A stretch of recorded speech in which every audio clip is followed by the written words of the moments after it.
Baik, selanjutnya di video kali ini kita akan membuat secara teknis kampanye Google Ads Search ya, atau jenis iklan Google Search. Tapi ada syarat yang harus Anda penuhi untuk bisa melakukan ini. Yang pertama, Anda sudah menonton video sebelumnya supaya Anda paham bagaimana menentukan tujuan iklan dan bagaimana memilih jenis iklan itu sendiri.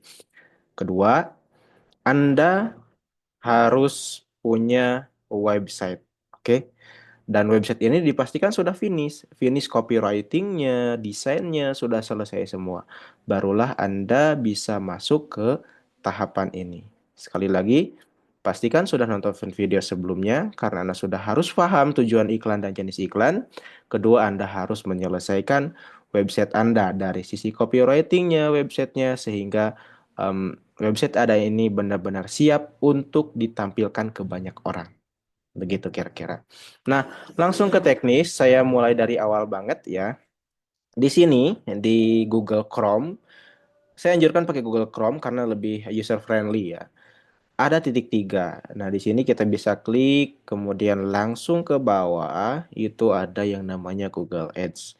Nah, teman-teman yang sudah punya akun pasti langsung ada ya. Jadi, kalau misalkan belum punya akun, buat dulu akunnya.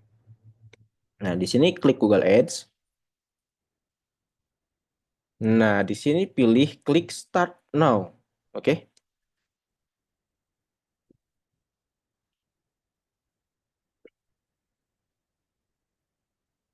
Nah, ini adalah tampilan ketika Anda sudah punya akun.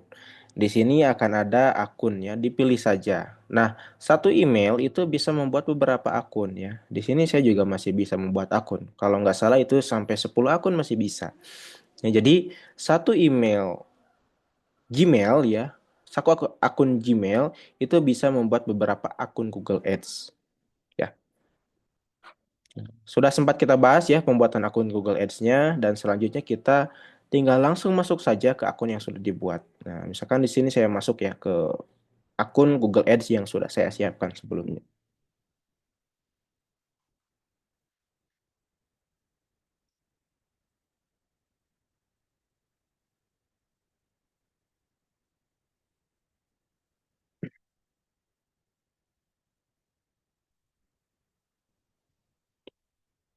Nah, di sini Anda bisa langsung saja em, tambahkan kampanye baru ya. Nah, maaf di awal ada yang terlewat, yaitu tentang riset kata kunci ya. Jadi syarat untuk bisa melakukan ini pertama, Anda sudah menonton video sebelumnya supaya paham bagaimana menentukan tujuan iklan dan jenis iklan. Kedua, Anda harus menyelesaikan website Anda dari sisi copywriting dan desainnya. Ketiga, Anda harus sudah melakukan riset kata kunci ya, melakukan clustering kata kunci, melakukan grouping kata kunci, barulah Anda bisa sempurna dalam melakukan ini. Oke, dan tepat ya. Nah, di sini pilih kampanye baru ya.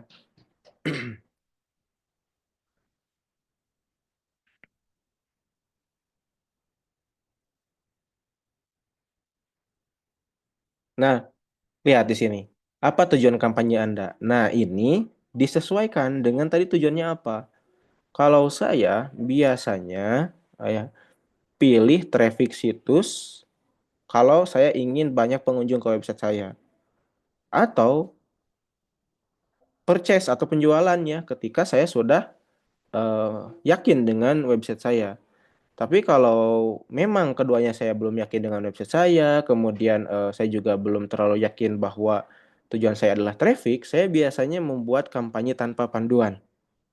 Nah, seperti itu ya. Nah, ini tujuan iklan sudah dipilih kan. Kemudian tadi di video sebelumnya kita bahas jenis iklan. Nah, kira-kira jenis iklan mana yang cocok dengan tujuan iklan Anda? Kan begitu pertanyaannya ya. Nah, saya cocoknya penelusuran itu kayak tadi yang Google Search ya.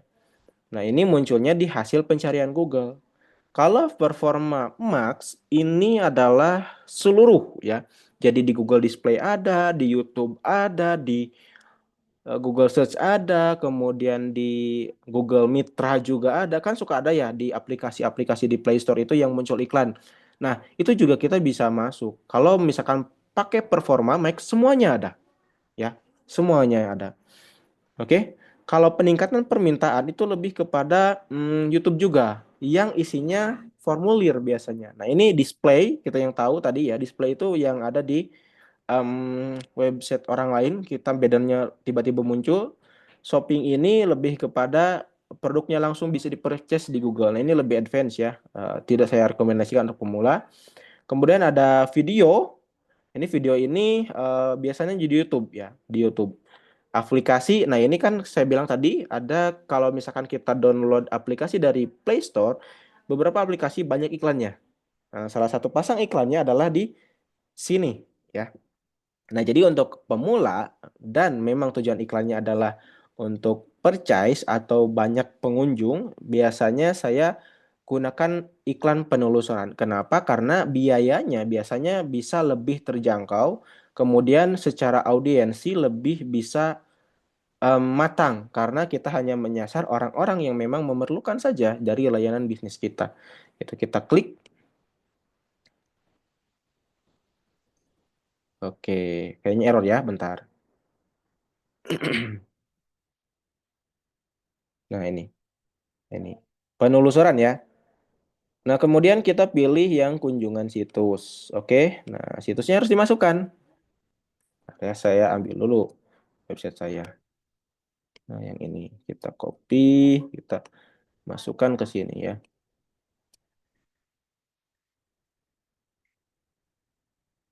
Nah, barulah di sini akan ada pilih sasaran yang Anda fokuskan ya. Barulah di sini akan muncul. Nah, kita pengen banyak yang eh, mampir ke halaman kita. Ibaratnya kalau toko baru buka kan gitu ya, website baru bikin itu ibaratnya toko baru buka. Apa yang kita butuhkan kan pertama itu banyak pengunjung. Sama di sini pun seperti itu. Ketika website kita baru, kita perlu lebih banyak pengunjung yang masuk ke website kita. Kan gitu, supaya apa ya? Tokonya dilihat-lihat gitu ya.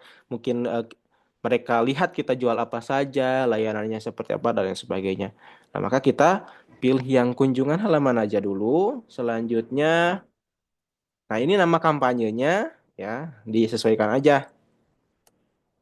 Kalau saya biasanya nama websitenya aja supaya enggak pusing, supaya enggak pusing. Nah, begitu.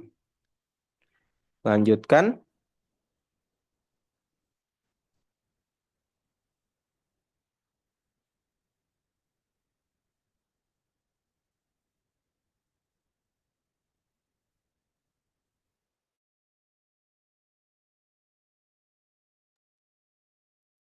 Nah, di bagian ini em, pilihnya yang klik ya.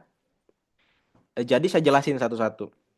Kalau konversi ini lebih ke purchase nanti. Kita fokus iklannya lebih ke purchase. Tapi kita sebagai pemula nggak punya data awal. Sedangkan untuk purchase itu sebaiknya ada data awal. Nanti upload customer match namanya ya. Nah, ini tentang konversi. Tapi ketika kita memang belum ada datanya yang bisa diupload untuk nanti customer match namanya tekniknya, kita pilih eh, klik dulu ya. Jadi kita fokus ke orang-orang yang ketika muncul iklan itu diklik. Nah, kita pengen orang yang seperti itu. Jadi ketika bidding di sini kita pilihnya yang klik ya. Nah, kalau tetapkan batas bid biaya per klik ini tidak perlu ditentukan dulu di awal ya, tidak perlu. Biarkan mesin Google yang menentukan. Oke, nah begini saja setupnya. Lanjutkan. Nah, untuk lokasi saya set Indonesia saja. Nah, saya jelaskan ya. Untuk lokasi itu tergantung dari cakupan bisnis Anda. Kadang kan ada misalkan gini, jasa NPWP ya. Jasa NPWP itu kan ada orang TKW yang di Jepang, yang di Arab, di Dubai dan sebagainya. Maka bisa jadi ya, ininya semua negara dan wilayah ya. Jadi Anda di sini harus jeli bagaimana dari identitas bisnis Anda sendiri, bagaimana sifatnya. Kalau saya sifatnya ya, kan tadi jasa pembuatan website. Saya itu memang hanya orang-orang yang ada di Indonesia saja. Kenapa? Karena kalau yang di luar negeri, bagi saya ya, kadang kan biasanya suka minta ketemu yang jasa pembuatan website ini. Saya nggak bisa ketemu, gitu ya. Ongkosnya terlalu mahal. gitu. Meskipun nanti misalkan ada pembisnis Indonesia yang berdomisili di luar negeri, itu bisa dijangkau memang, gitu. Maka pertimbangannya adalah seberapa sanggup Anda menjangkau wilayahnya, gitu. Baik itu secara misalkan nanti bisa Zoom dengan klien dan lain sebagainya. Itu tergantung dari capable Anda atau kapasitas Anda, gitu ya. Karena bisa jadi ada orang yang target market kita, dia itu sebagai em, pegawai asing ya di luar negeri, seperti tadi di Jepang dan lain sebagainya. Nah, di sini kita matikan saja yang jaringan displaynya. Supaya apa? Supaya biayanya lebih efisien, fokus untuk memunculkan website kita di hasil pencarian Google saja, nggak di display. Oke, kita uncheck list. Jadi pastikan hanya ini saja. Nah, jadi di dalam Google Ads itu begitu ya. Jadi bukan hanya sekedar klik, tapi Anda harus paham apa yang diklik ini dan apa tujuannya, gitu. Nah, bahasa ini, saya rekomendasikan tambahkan bahasa Inggris. Kenapa? Karena nggak semua Google Chrome atau di HP itu bawaannya bahasa Indonesia. Kadang kan ada yang bahasa Inggris juga, gitu.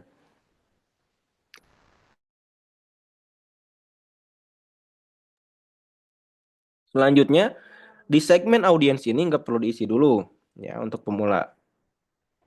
Langsung aja berikutnya. Saya summary dulu ya. Jadi di sini seperti ini.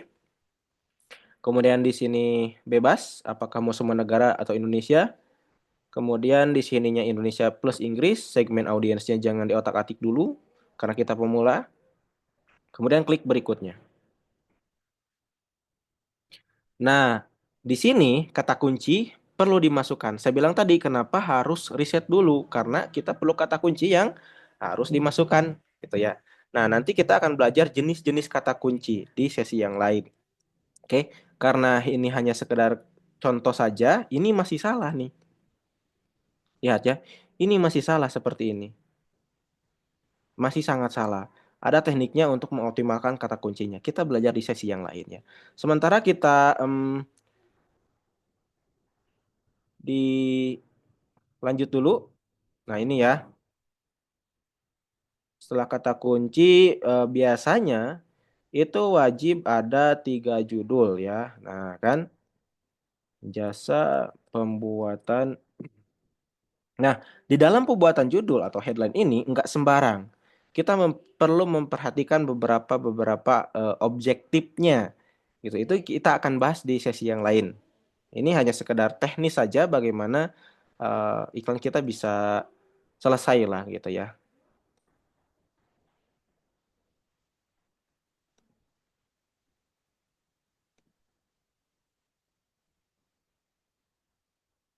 Oke, seperti itu.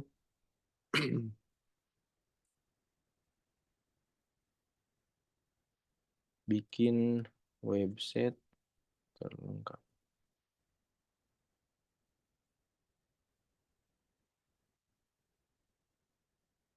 sehari jadi fitur lengkap. Nah, jadi kurang lebih seperti ini dalaman kampanye iklan ya.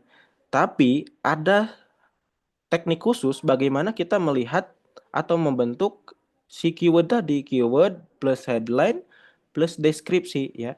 Kesalahan para pengiklan di awal itu mereka langsung jebret aja bikin seperti ini. Akhirnya apa? Akhirnya iklannya boncos parah. Boncos parah. Boncos itu nggak ada hasil ya. Hasil itu bisa menghubungi WA atau bahkan klik website saja. Nah, mereka gagal di sana. Karena apa? Karena mereka langsung ke sini tanpa memahami video sebelumnya, plus tanpa mengatur strateginya, gitu ya. Bagaimana cara membuat headline, bagaimana cara membuat deskripsi. Nah, itu kan harus di luar ini ya, di kanvas lain gitu ya, di luar ini. Sehingga nanti ketika ke sini tinggal copy paste dan masukkan headline berikut deskripsinya. Nah, kira-kira begitu ya. Ini hanya sekedar gambaran saja bahwa dalam kampanye Google Ads itu seperti ini ya, klik-kliknya. Tapi Anda harus paham mengapa ini seperti ini, kenapa harus diklik ini, dan apa manfaatnya, lalu kemudian apa yang harus dihindari. Ya, jadi Google Ads enggak sembarang klik, ada teknik-teknik tertentu, ada fundamental yang harus dipahami. Gitu ya, kita klik aja berikutnya dulu. Nah, di bagian ini kita bisa custom ya, custom atau mengikuti yang disarankan.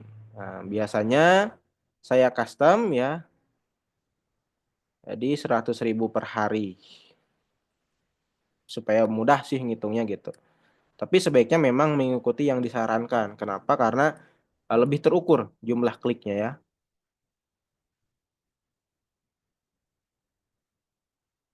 Oke. Nah, begini. Jadi kita punya rangkuman kurang lebih ini perkiraan ya. CPC rata-rata itu cost per klik. Artinya ketika iklan kita diklik ya kurang lebih saldonya diambil 500 perak per kliknya gitu. Dan dalam seminggu kita bisa mendapatkan 1.000 klik ya, 1.000 klik. Dan biayanya seminggu ya kali aja 700 sorry 100 kali 7 hari kan tuh ya 700 gitu kan. Nah, di sini berikutnya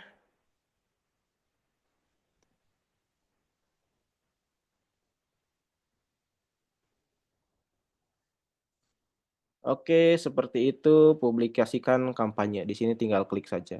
Karena saya udah punya iklan lain, saya tidak klik di sini. Oke. Tapi kita coba publikasikan ya, publikasikan. Apakah ada yang gagal?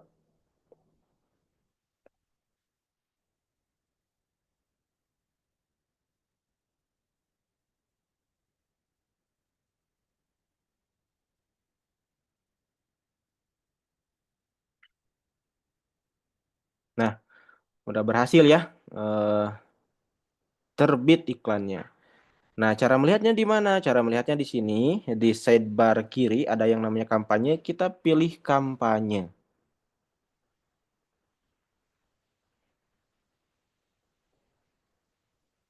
Nah, ini ya. Nah, ini sudah berhasil dibuat iklannya, tapi belum tampil. Kenapa? Karena ya belum diisi saldonya. Begitu kira-kira untuk membuat iklan Google AdSense ya dan sampai finishnya gitu. Kita hapus aja karena hanya. Nah, seperti itu kira-kira. Sekali lagi saya rangkum ya untuk bisa membuat seperti ini, pertama Anda harus punya website yang sudah finish, copywritingnya, desainnya, apa segala macam. Anda sudah melakukan riset kata kunci, melakukan clustering di dalam kata kunci tersebut, dan sudah melakukan grouping kata kunci di dalam setiap clusteringnya. Ketiganya, Anda harus melakukan canvassing ya, atau di luar ini Anda sudah merangkai headline dan deskripsi iklannya.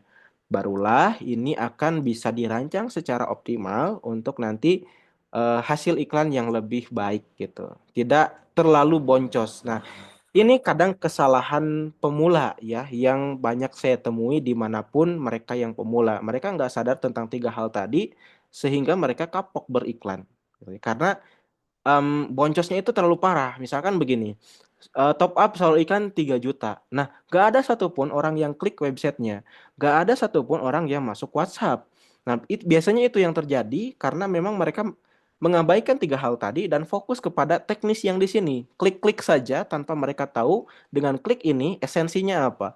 Ya, tanpa mereka tahu dengan mengklik ini harusnya seperti apa. Oke, jadi menjadi seorang advertiser bukan hanya sekedar klik teknis, tapi kita harus paham secara esensial dan fundamental yang tepat supaya bisa menghasilkan iklan yang paling optimal. Terima kasih, selamat praktek. Di video selanjutnya kita akan coba bahas kembali, ulas kembali bagaimana merangkai headline dan deskripsi yang baik gitu ya.